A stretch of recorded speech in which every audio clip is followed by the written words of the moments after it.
well composed on camera as an analyst and everything. America's looking for a new superstar in boxing. Floyd Mayweather retired. The public's kind of reluctant to embrace Andre Ward as that figure with a win or even a solid performance in this fight. Do you think you instantly become that figure? I don't really know too much about, what America needs as far as what they're looking for. I just know that I can only be me, and I'm a gentleman. I make sure I carry myself accordingly because I have a 8-year-old son who's looking on, so I give the world who I am. And if they embrace that, I'm fortunate for it, I'm happy for it. But at the same time, I live. My grandmother always told me when I was growing up, when you outside in the world, you're not just representing you, but you're representing your family as well. So make sure you're out there acting right. So that's what I always live by. And I just try my best to be the best person I could be. And if America grabs onto it, I'm fortunate for that. Daniel, you've emphasized the mental part of the game. I heard you talk about getting your mental game right yesterday. Yes, ma'am. And again today, you've mentioned the mental game. How does a boxer go about prepping their mental game? What's the mental workout like? Mental workout. It consists of so many different things, but fortunate enough for me, through my challenges outside of the ring, me battling cancer and, being told I could never box again from the doctors, having to learn how to walk again. And through that mental battle when I had my back against the wall was that physical, mental growth that I had for those 2 years that I was outside of boxing.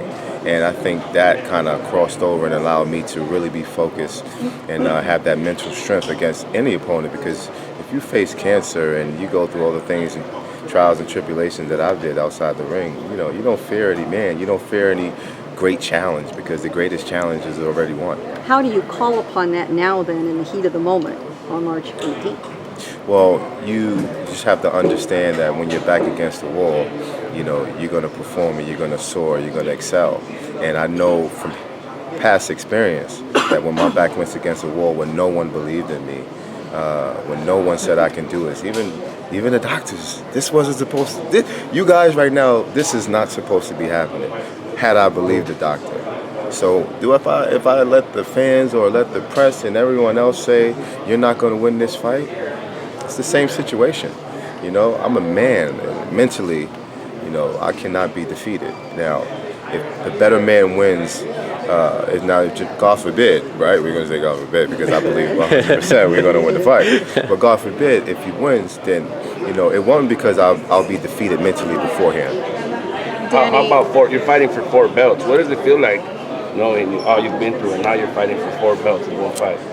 For me, I just really feel like, the creator is really sculpting this amazing story in me.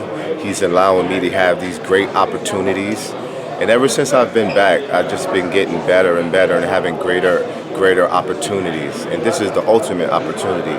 And I really feel like if I can grab this victory, man, it just would be the perfect ending to the amazing story that I was able to have. Usually when we hear the announcement of Triple G's opponents, there's a lot of critique, but instead the critique for you has been more the duration that it took to make the fight and not actually the fighter. So do you echo the public's opinion that you are as tough as Test today, since you are a true middleweight?